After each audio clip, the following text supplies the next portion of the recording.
Say this with me. One time, say, God to the rescue. God to the rescue. One more time, say, God to the rescue.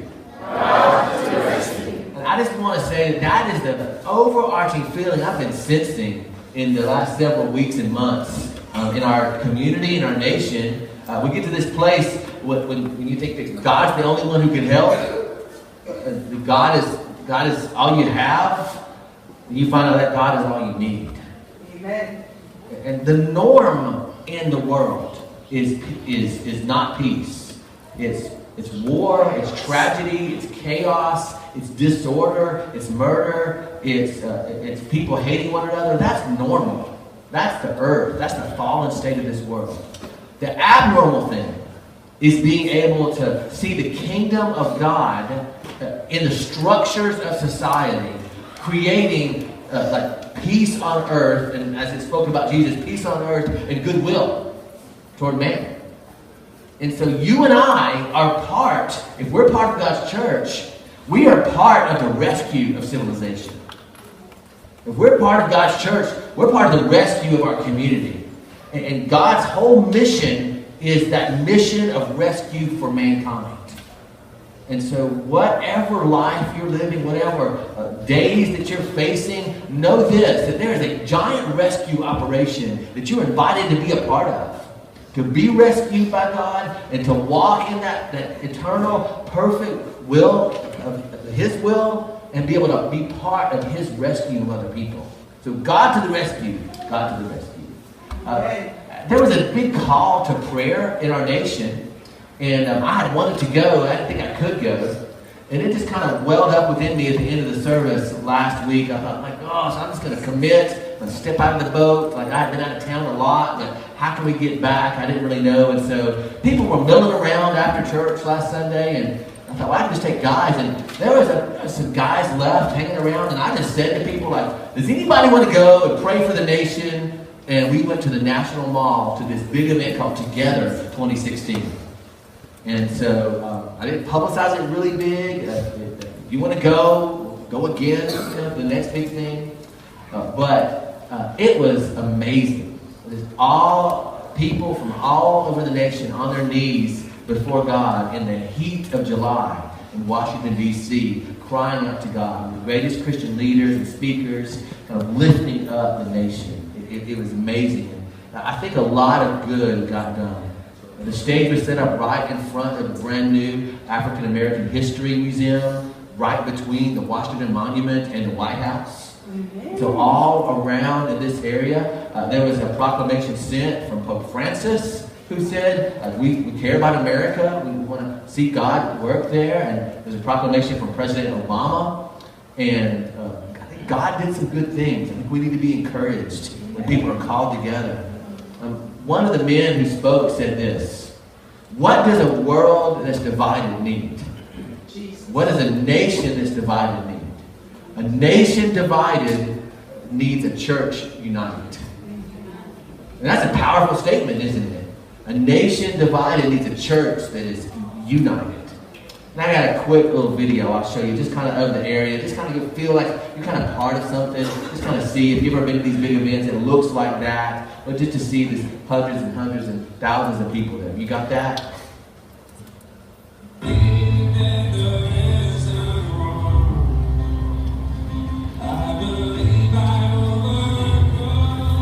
It really was like being invited to a prayer meeting inside of an oven. So, but the worship was as hot as the temperature. And the prayer was as scalding against evil as the temperature was. And so praise God for that. And so I'll show you this. So we wandered over eventually and went up to the Lincoln Monument. And so here's some of us there. And then I looked up. I just kind of brought this quote back to you today. There we are there. There you go. So here's a quote that I read from Lincoln. And I just was excited about like bringing this back. This is from his second inauguration. And he was speaking to a nation like civil war, nation divided. And it was second inauguration. And dealing with the deep scars and injuries of brother against brother, father against son, cousins against cousins in our nation, the deep divisions over the horrific issues that were being fought over. And these words are powerful. I believe they mean something to us today. He said, with malice toward none, with charity for all, with firmness in the right, as God sees us, gives us to see the right. Let us strive on to finish the work we are in. It's the encouragement. Finish the work we're in. To bind up the nation's wounds. From Lincoln's day till today. To bind up the nation's wounds. To care for him who shall have been born the battle. For his widow and for his orphan. No matter what issues people fight over, there's always casualties. Widows and orphans. To do all which may achieve and cherish a just and lasting peace among ourselves and with all nations. Among ourselves and with all nations. And I believe that these words can speak down through the ages to this moment that our nation is in right now. With deep encouragement, President Lincoln speaks forth to the nation in 2016 with malice for none and charity for all, to bind up the nation's wounds, to be united. And just like my brother said from the stage, a nation divided needs a church, the Church of Jesus Christ, that is united. And think about that. Before governments, before political speeches, before nations, the Church of Jesus Christ was there.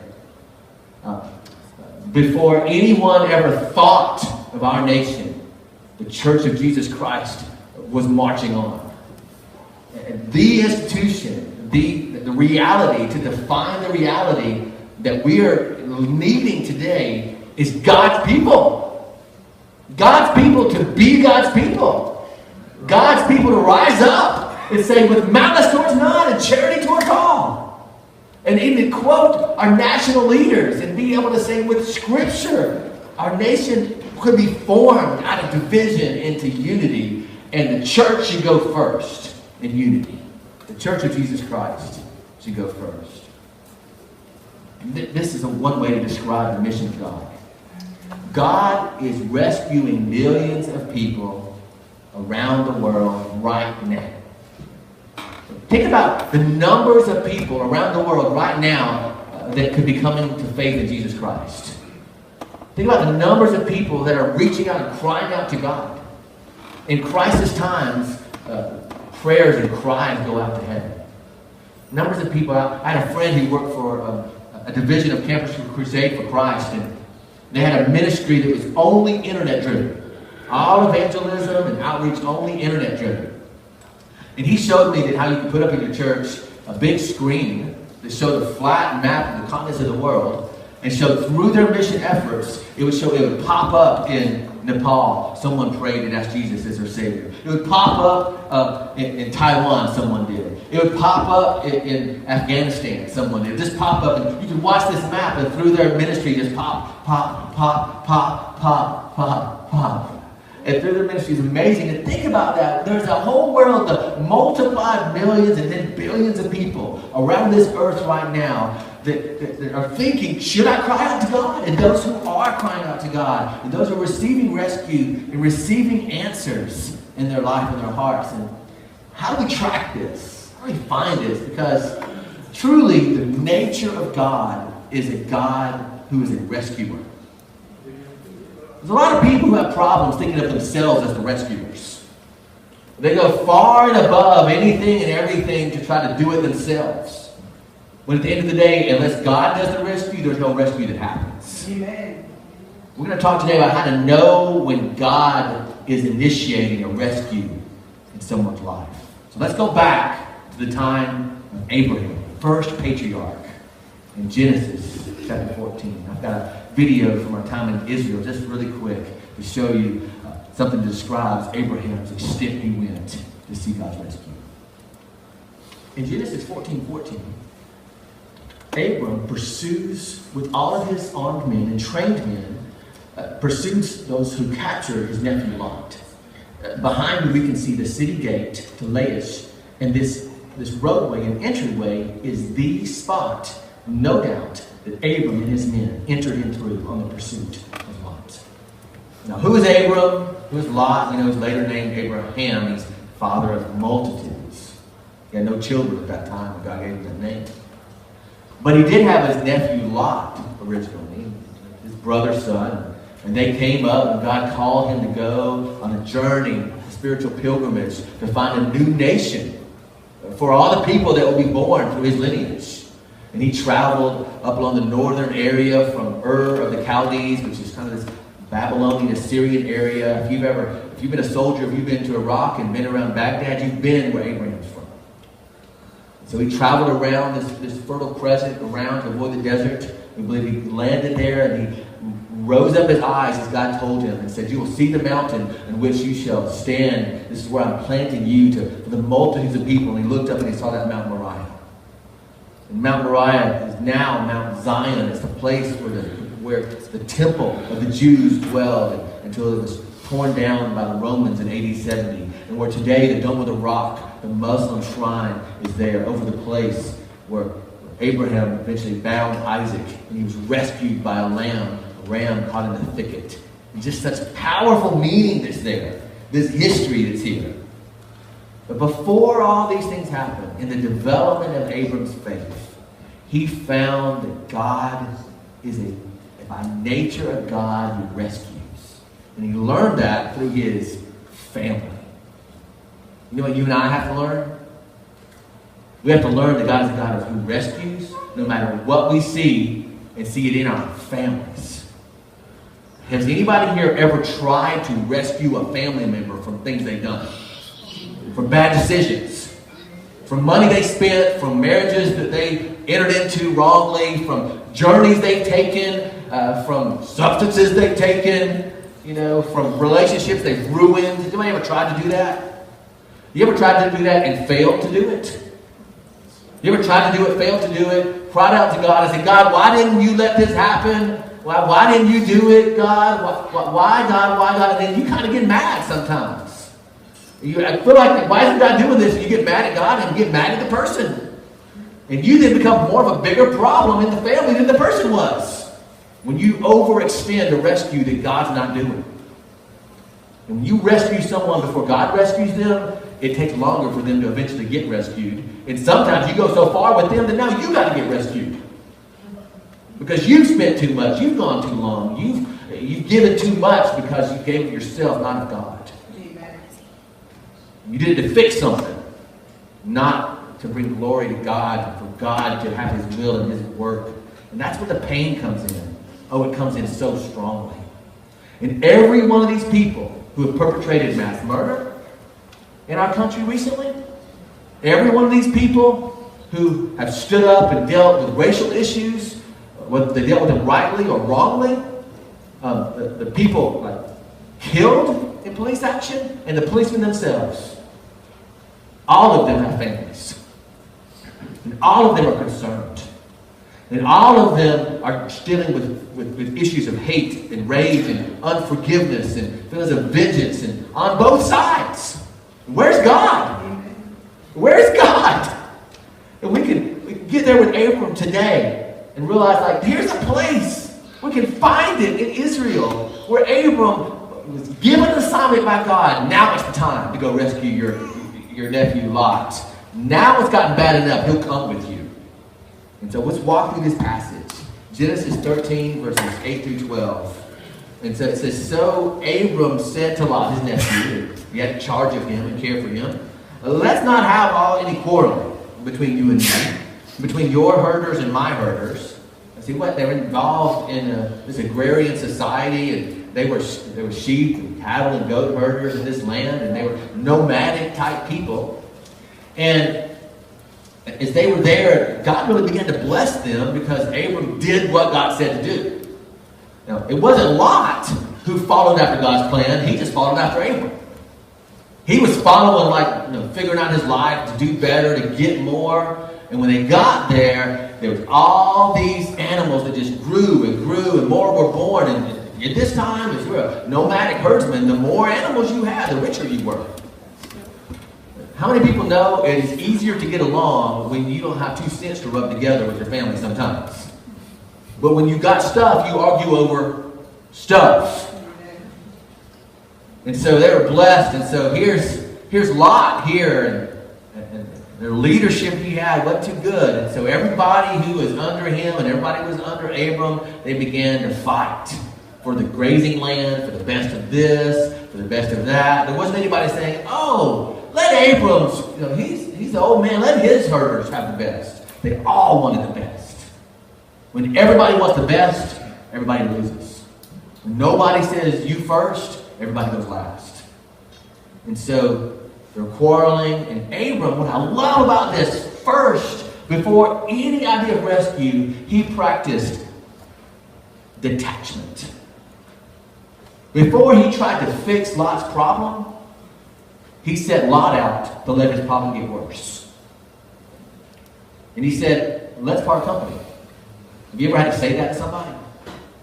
Let's cool this thing off. Let's part company. I don't know what you're doing right now. Let's just separate here until we can figure out what to do. Let's have a timeout in this problem. And some people just have a problem and they think somebody else is wrong and they just go at it. And they just go at it. And they just go at it. And it's not right. Let's part company. If you go to the left, I'll go to the right, is what Abram said. If you go to the left, I'll go to the right. If you go right, I'll go left. And he looked around. Lot looked around and saw that the whole plain of the Jordan, the nice, flat, plain area around the river, well-watered, easy living, was there. All the way toward Zoar, which was well-watered, like the garden of the Lord, like the land of Egypt, which was before God destroyed Sodom and Gomorrah. In verse 11 it says, so Lot chose for himself the whole plain of the Jordan, and set out towards the east, and the 2 men parted company. First, he practiced detachment. To give room for what? For God. And that's a powerful principle. Most people, when they get in trouble, what do? They want to depend on maybe you. But if you'll let some space for God to be there, it might get worse for them before it gets better. But when it gets worse, they'll realize that you're not their answer, God is. Amen. Amen. Let me say that again. When it gets worse, they'll realize maybe you're not the answer, but God is. If we don't let it get worse, it can never get better. Because you can't make it better, because you're not the rescuer. Only God is. The 2 men parted company. Verse 12. Abram lived in the land of Canaan, while Lot lived among the cities of the plain, and he went further into sin. Because he said he set up his tents near Sodom. Well, you know that word Sodom, right? It's named after a city. And we know today, like, the idea of sodomy or sodomite, it stands for a very specific type of sexual deviance. But at that time, it wouldn't mean to them what it meant to us today. It stood for all type of wicked relational deviance, sexual and otherwise. And these people were those people who became so wicked that eventually God destroyed their cities with fire from heaven. And here's Lot, just I'm just going to go hang out with these guys, expecting good things to happen. You know, if you hang out long enough with people that have Satan's agenda, eventually you will get caught up in Satan's agenda. Amen. We got to seriously evaluate whether we can be missionaries in those situations, or whether we're going to be the one who somebody's going to come rescue us. Because we thought we could handle it. We thought we could rescue, not God. And so here he is. And so the king of Sodom and some other kings, and they went to war. And when people go to war, when somebody wins, they capture at that time all the people and take them away as slaves. So Lot and his family and everyone he knew all got taken away as slaves in the aftermath of the victory of a war in that land. And then it goes forward here in chapter 14, verses 14 through 16. It says, Abram heard that his nephew Lot had been captured. And I like it. I could just read between that comma and that next word, he mobilized. It says, so Abram heard that his nephew Lot had been captured, space. He mobilized. You have heard horrific things over the last weeks and months, haven't you? We all have. We've looked at one another and wondered, like, what is he thinking about that? What's he thinking about that? And then somebody you know and love expressed some opinion, didn't they? You don't know what to think anymore. It says what Abram did is he did not sit around and express opinions. When he knew in his heart that God now was activating a rescue, that it had gone too far, that a rescue was now needed, and that from heaven a rescue had been commanded. We knew from heaven a rescue had been commanded because we knew Abram listened to God. It doesn't say in here, and Abram asked God, and God told him, now it's time. You know, God doesn't always spell it out for you, like, now talk to them, now don't talk to them. Now help them out financially, now don't help them out financially. You know, now they'll go to the program and figure it out, or now they'll stay with that job, or now they'll be nice to you, or now they should be invited to Christmas. Or now it's safe to go in this city street. Sometimes you've got to get down the side of your heart and ask God, God, what do you want me to do right now? Because the safest place for you to be is not away from danger. The safest place for you to be is in the center of God's will. In this nation, this world today, it's not that it's more dangerous here or more dangerous there. It's more dangerous when you're outside of God's will. Amen. You should be able to walk as a blood-bought child of God with no fear, be able to walk or go anywhere that God says for you to go. You've heard his voice because you're concerned. God, how do you want me mobilized?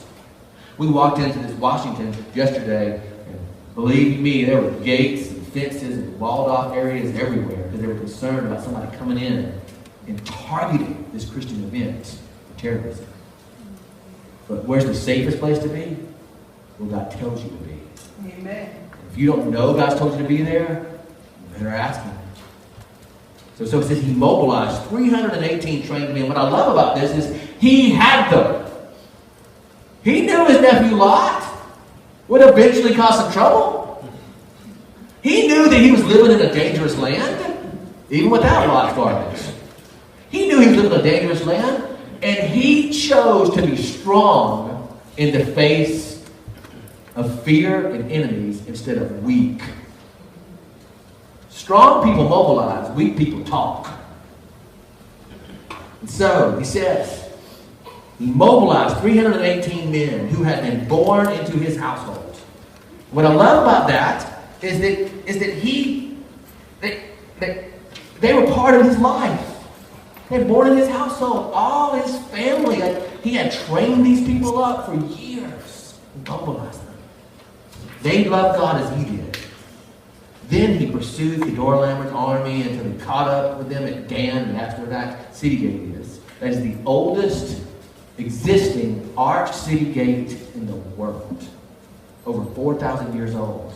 We know Abram came through here looking to rescue Lot, because it said he pursued them as far as Dan. And he divided his men and attacked during the night.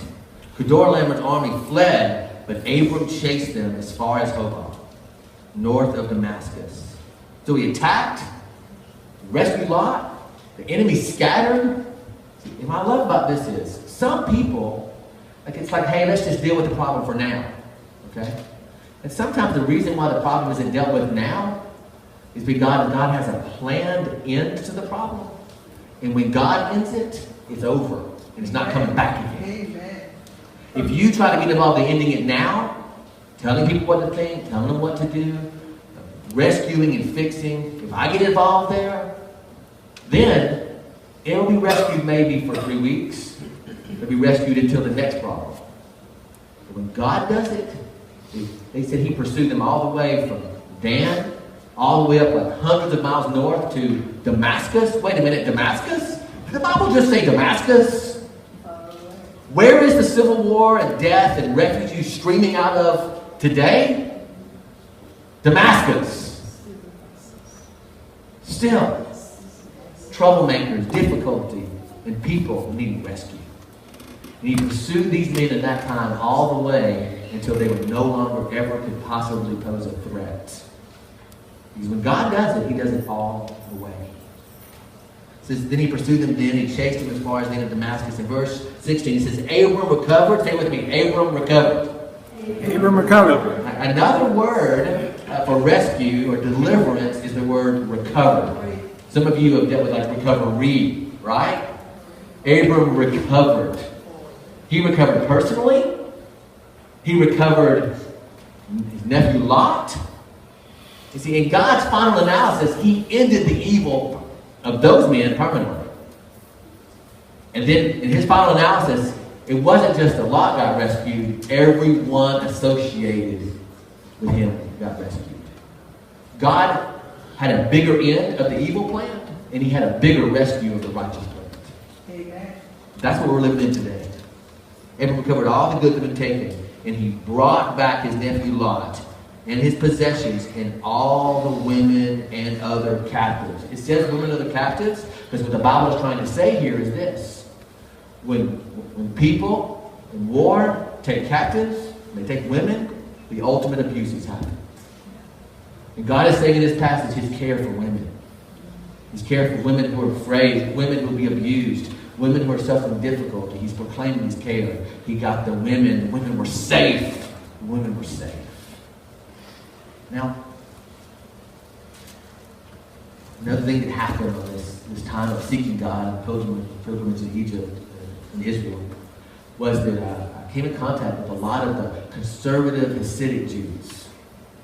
They're the ones that wear black all the way down, and they wear the traditional phylacteries of scripture on their hands and have a front lip on their forehead. And I talked to one man, he said, being a Jew is hard. We have 613 laws to obey. It's as if I'm still speaking to the Pharisees of the time. And you don't come against that. You just try to understand it and look for what God's way to rescue in it. And he says to me, so you're an evangelical Christian. I said, what does that mean? He said, it means we want people to come to know our Savior. We believe there's life in the Bible. We believe that God is real and that Jesus Christ is the only way. And he looked at me and he said, what makes you different than the Muslims who seek to convert people that they're right? This is a Jew asking a Christian, what makes you different than the Muslims? We're seeking to convert people and say, that you say you're right, they say they're right. What makes you different? That's one of those moments you think, prayer, breathe, download from heaven. Amen. Download from heaven. You know, what rescue was needed? A rescue of my mouth was needed, right? A rescue of my attitude might have been needed, right? Was I on trial in that moment? No. Was my religion on trial in that moment? No. Whose reputation was at stake at that moment? God's reputation. Do I have to fix things for God? No. God fixes things for me. I don't fix things for him. I don't defend him. He defends me. He defends himself. And so, God, what do you want me to say? And I said to him, I said, sir, I've seen 2 of my children born. I've seen 2 of my children born. Because I was thinking about being born again. I said, I've seen 2 of my children born. And I was the father. My wife's the mother. There's the baby.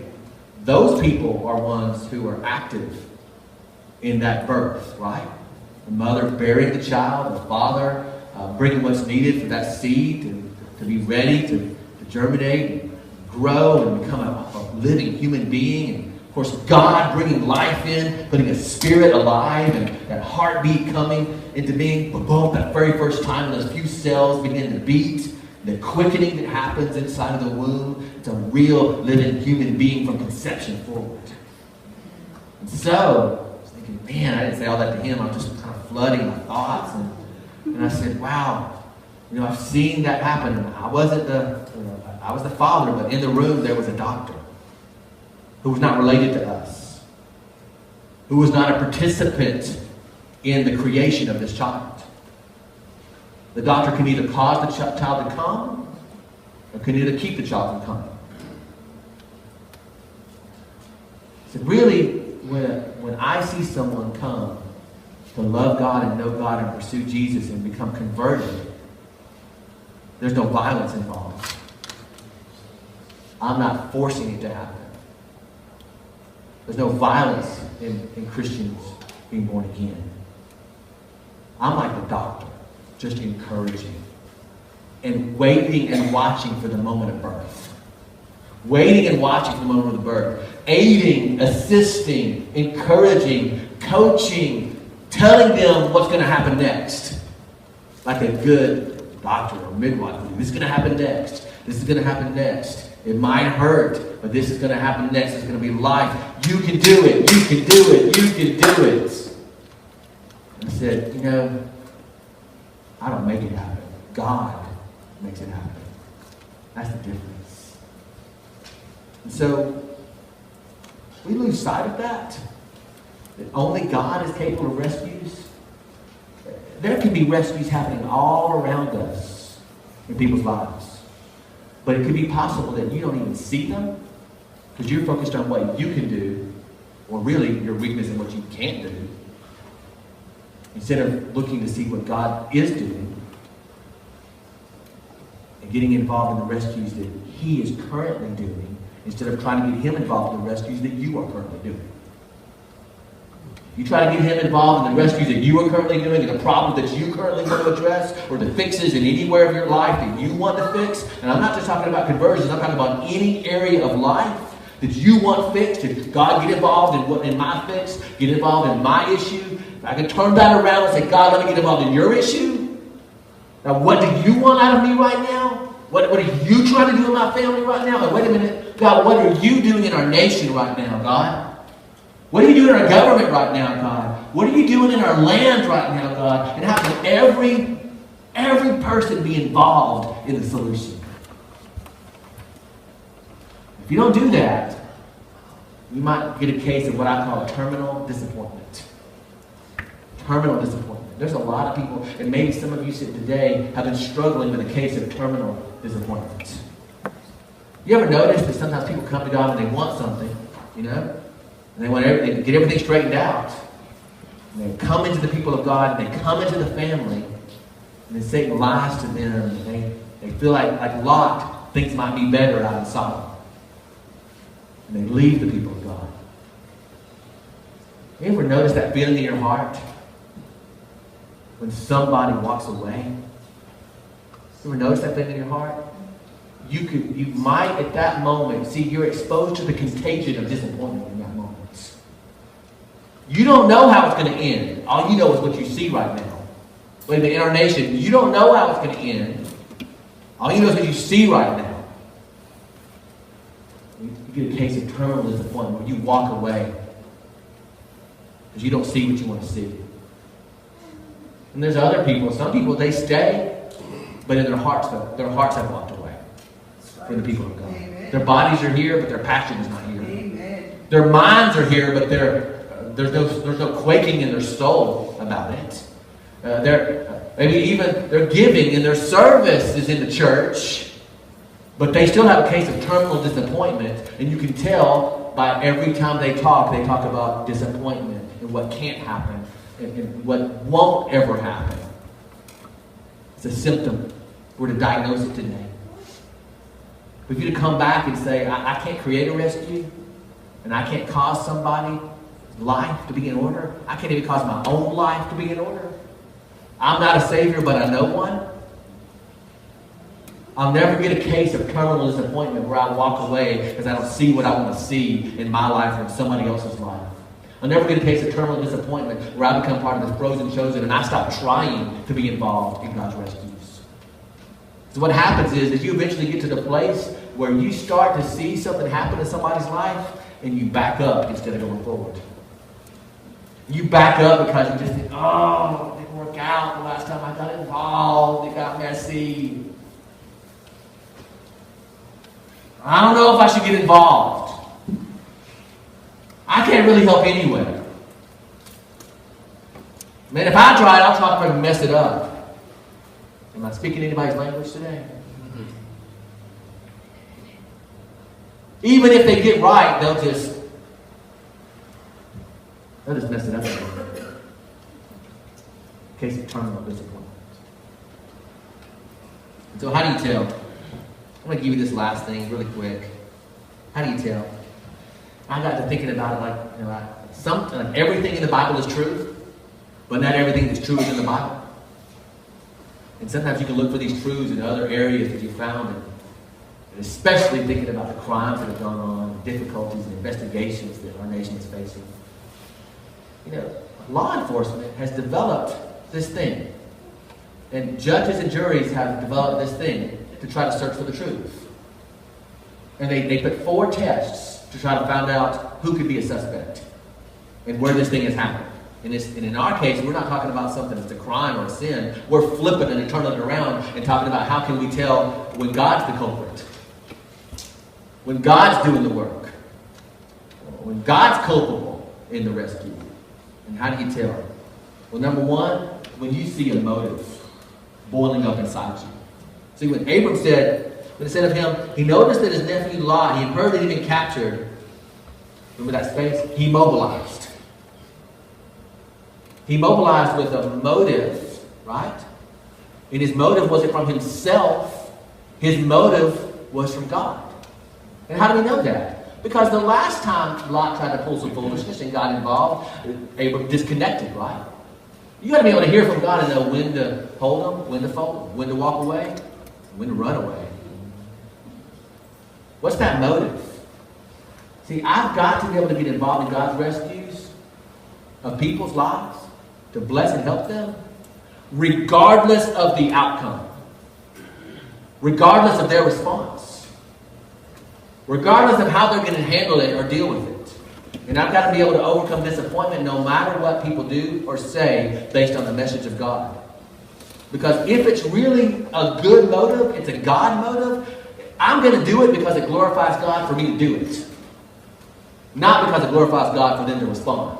Does that make sense? This means yes. Let me try again if we don't get that. When it glorifies God to do it, that's when you do it. But if your motive is so that they can get their lives cleaned up and fixed so that you won't have to worry all the time, that's not the motive. When the motive is so that they'll have a good job so you won't have to stop loaning them money all the time, that's not a good motive. I mean, it's a good thing, but it's not a God thing. If their motive is to finally do this so that your family won't look like it looks to other people because we're embarrassed, that's not a motive. It's not God's motive. God's motive is, does it glorify Him for you to be His hands and feet in this situation, regardless of the response? Jesus hung on the cross regardless of your response. Amen. And so is there a means to do it? I've seen people give money, saying if I really help them, maybe they'll turn around and follow God and they'll just see what God can do. And then they turn right around and don't care. Means. If God wants you involved in the rescue of somebody's life, He will provide the means for you to do it. Amen. And you shouldn't have to take the time, energy, effort, money, and experience away from people who are doing right in order to give that time, money, effort, experience, and resources to somebody who's doing wrong. And so God said this to Abram. He was ready. He had the means of 318 trained men. Now, what this means is we should get ready. We should be trained. We should show up even when we don't need something so that we can be ready and trained in order to be part of God's rescue army for the people who are perishing and in need in life. Because the only answer for hate is love. The only answer to someone being a victim is for them to become a victor. Do you have the opportunity to do it? Is there something right in front of you today? Oh, but I care about this. But this is right in front of you. Oh, but my heart is really for that. This is right in front of you. Oh, but one day I'm going to go to a church that does. Oh, our church should. Our family ought to. But what do you have the opportunity to do? See, if you will do for Jesus what He gives you the opportunity to do, He will bless you with bigger opportunities than ones you dream of. But if you won't do the ones He gives you to do, you will never do anything else you want to do. Motive means opportunity. I love this last one. When you get to the place where you got no alibi. I hate to tell you this. I grew up here in Columbus, and I'm a child of the 70s. I don't know how you guys are as old as me. But when I hear alibi, you know what I think about? The playground. U-G-L-Y, you ain't got no alibi. Can I get a witness? Anybody else been there on the playground? Be called names?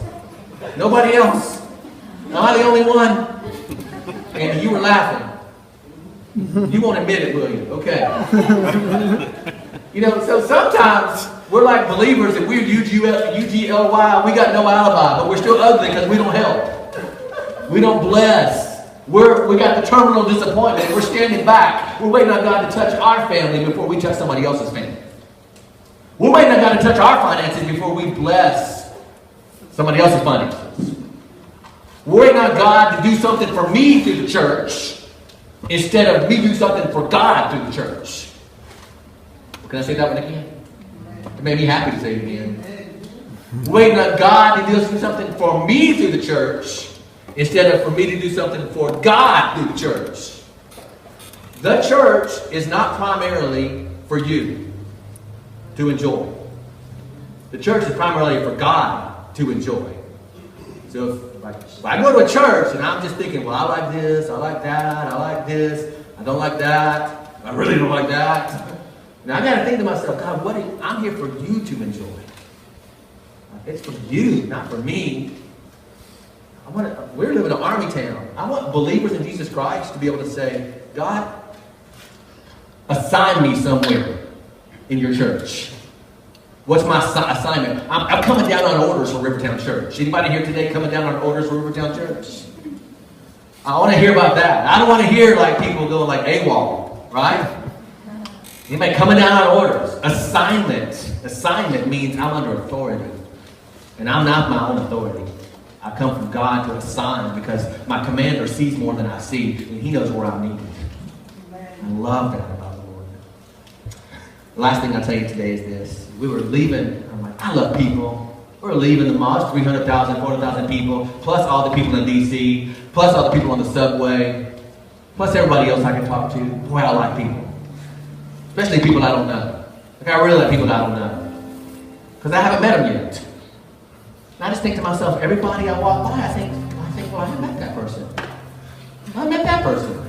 Oh my goodness, I might never see him again. Look at that lady. Look how she does her hair. Look what he's doing over there. I wonder where he comes from. Just get excited. Born and raised in Columbus. We got to get out sometimes and see that people are different, right? Get out there. People look different, smell different, they act different. And so we walk by and it's possible, really, at times to get it wrong.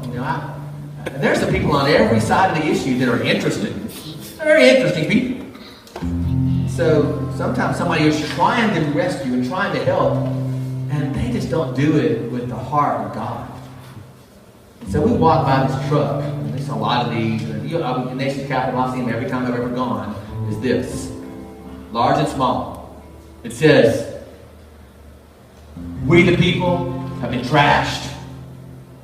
There's tyrants and criminals in the government. Perverted politicians make pervert laws. The Democrats, Obama, Republicans, and Hillary, and they're saying Obama and Hillary are saying, I'm above the law. He says, defy the tyrants. Defend the children. Stop sodomite perversion. Wait a minute, it's right there. Preaching right there. Sodom. Like, what motive do you see in this? I don't know. I kind of question. Right? Do I basically agree with a lot there? Yeah. Wouldn't say it that way. What motive do you see there? Is that, what opportunity does that provide?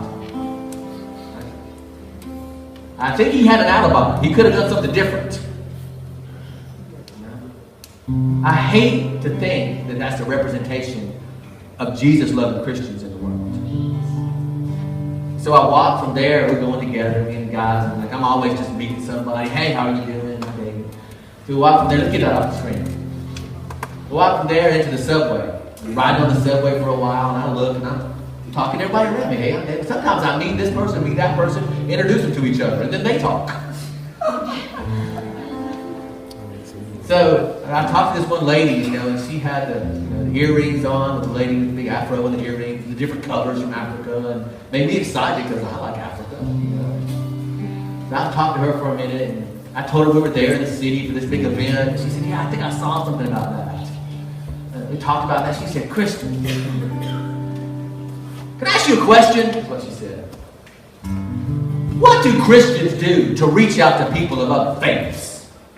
What is she thinking? She's thinking the problems with Islam. She's talking about her faith. She's talking about lots of things. What do Christians do to reach out to people of other religions? And I thought, she didn't really sound sarcastic. She didn't really sound, the way she said it, she just sounded honest. I said, "Can I ask you what you mean?" So I went this way with it. I said, "Do you mean what do we do to reach out to people, see people become Christians?" She said, "No, that's not what I mean." I said, "Well, do you mean like what do we do to make peace? And make love? Instead of war? Problems?"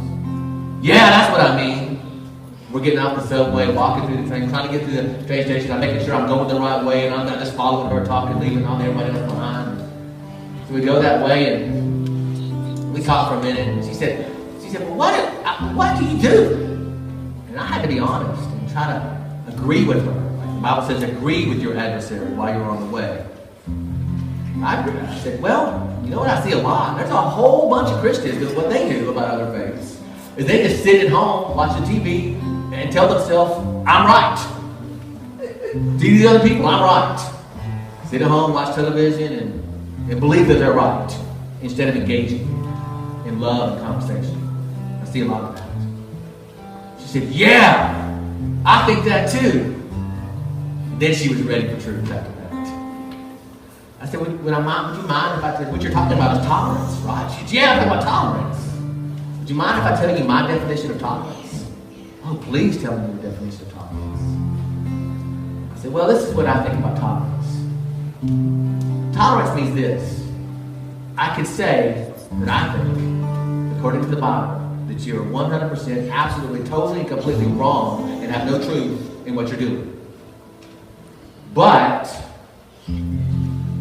I treat you as if I agree with you,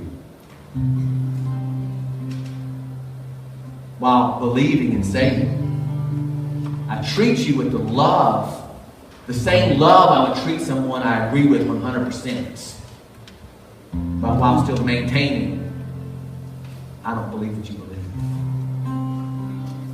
And she looked at me and she said, "That's beautiful." She went her way. Me and these other guys, we went our way. And that's the best thing that happened that day.